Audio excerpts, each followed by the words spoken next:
Okay, so we're still in the last topic. Love for enemies. Let's answer the questions from the previous lesson. Ready? I have a question. So, I have a question. Matthew 5:43. First is You have heard that you it have was said, heard that they've said what? you shall love your neighbor and Hate your enemy. That's the commandment of the old, like the tradition commandment maybe of the Pharisees. I think the Pharisees. Then But I say to you, love your enemies and pray for those who so persecute Jesus you. is saying you should love your enemies, don't hate your enemy, which is contrast to the tradition. 45.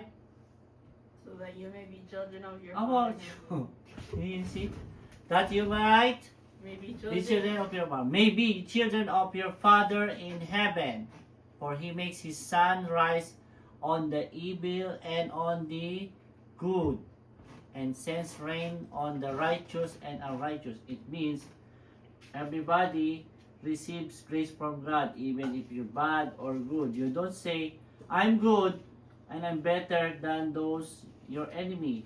You should be loving your enemy because both receive goodness from God. Everybody's sun is shining for everybody, not only for the good people. Not everybody, the rain goes to everybody, not for only good people. So we're not no better than enemies. So love your enemy. That's what it means. 40. So that you may be children of your Father in heaven. For if you love those who love you, what reward do you have? 46. If you only love those nice people, so what will gonna be your reward? Because they're gonna love you back. There's no reward on that. Do not even tax collector do the same. Tax collector, known as bad people, also love same tax collector. So if you love only the one that's nice to you, is the same thing what do the tax collectors are doing, right? And if you greet only you. And Won't you finish it?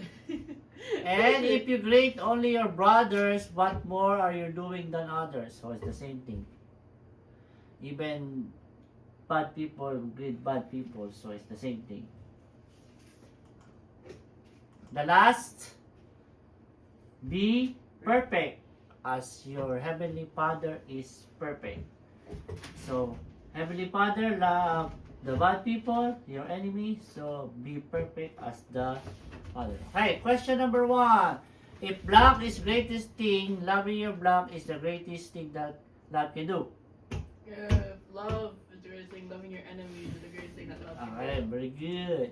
If love is the greatest thing, loving your enemy is the greatest thing that love can do. Okay? Yes, correct. Who are the characters on the parable of Good Samaritan? The Samaritan.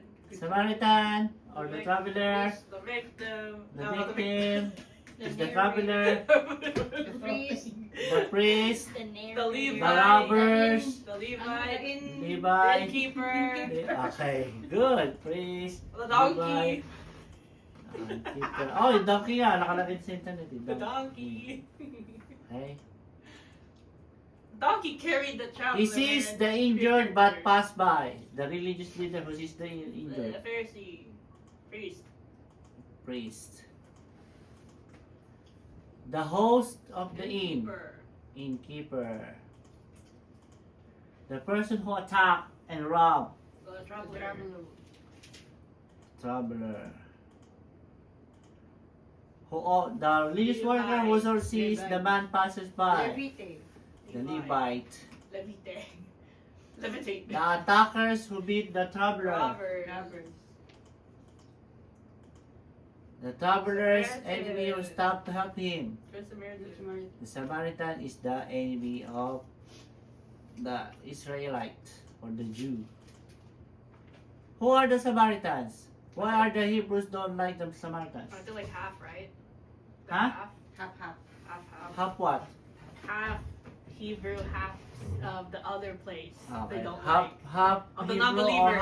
half Gentiles. There it is. That's why they don't like the Samaritans. So they despise them. They said, you guys contaminate our nation because you marry the non-Hebrew. That's why they are enemies. How do the Hebrews show their hatred to the Samaritans? Don't they dust themselves off after leaving the house or something? They dust themselves off. What else? They go around. The town. Okay? They don't go to their houses. They don't drink and use their utensils. It's like it's so bad for them to do that. Okay? How did the Good Samaritan show his love for the enemy? He bandaged him. Huh? Bandaged him. Put him on donkey. You Brought him to the end. pour the oil and bandage and give him a ride him on the donkey, Donkey. and bring him to the hotel and pay the innkeeper and promise to pay more if he will need more things. In what book the Bible where the story David spares Saul's life? Is it Soul. Samuel? In what book? Samuel? 2? Samuel 2? 1. Samuel 1? Hey, you're leeching off of me. Are you leeching off of me? Samuel 2 or Samuel 1? Oh, Sige. Hey, you're leeching off of me. Samuel 1. 24. Brother You're story. leeching off. I Samuel wanted Samuel. It came past when Saul was reunited from the following Philistines that was told him, saying, behold, David is in the wilderness of... I don't know. Where is David hiding? And they say, come on. And Getty. And Gedi. Good. Cheating. It's okay, it's okay. Not cheating, just using my resources. These were the little For your stacks of research. rocks Cheat. that they would put in the front of a cave to act like a fence to the sheep. And there was a cave there where Saul went in to cover his feet. Sheepfold? What? Sheepfold ba yun? Sheepfolds? What? Sheepfolds? Sheep pants? Sheepfolds? Sheepfolds? I don't know. She pulled, she Sheep coats! It says sheepfolds here. Oh, sheepfolds, okay. Good, Sheepfolds. good. folds.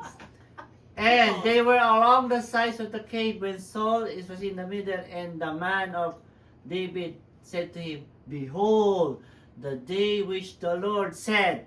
I will give your enemy into your hand, and you shall do to him She's as it cheating. seems good to you. Yes, yeah, that's what they said. Here, I on will it here. deliver thine enemy into your hand. Here. So that's what they were saying. Hey, stop! So, hey, David, Stop! God is giving you your enemy. So this is the moment. Diba? Bro, it's not cheating. We're not gonna remember this word for word. Oh, you can even open the Bible. It's fine. Of all things were in the middle nowhere in the wilderness of Engedi, and in walks of our enemy to cover his feet. He is literally sitting duck. What did Saul really do in this time? He peed. He peed? Sure? I don't know. Maybe the other one. Went to the washroom. Relieve himself. Okay, or doing personal necessity. What did David do while King Saul is sitting duck? Wait, hold on. Wait, if he was pooing, he's sitting facing the wall if he's pooing. No, they put in the cave. Yeah, I know, but wasn't he facing a wall or something? His back No, was it's turned? like a cave and then there's a sheep cote inside where they keep the goats for shelter. So maybe it's in the middle. Why is it a cave? Okay? Eh kasi yan ang shelter at that time eh. Okay? At saka they were in the wilderness. Oh yeah. Okay? Wait, I thought they weren't in the wilderness. They were going to the wilderness. Yeah, but yeah, there's cave there was the only shelter you can have. Not houses or tents. Okay. So what did David do when Saul is doing his thing? You got this. My lord. What did No, you you got remember? this. What did you do? He took a piece of his coat or something. Okay. His robe. Took a snitch of his robe. What was the reason why David did not kill King Saul while he has the great chance? Because he's God Kasi- chosen.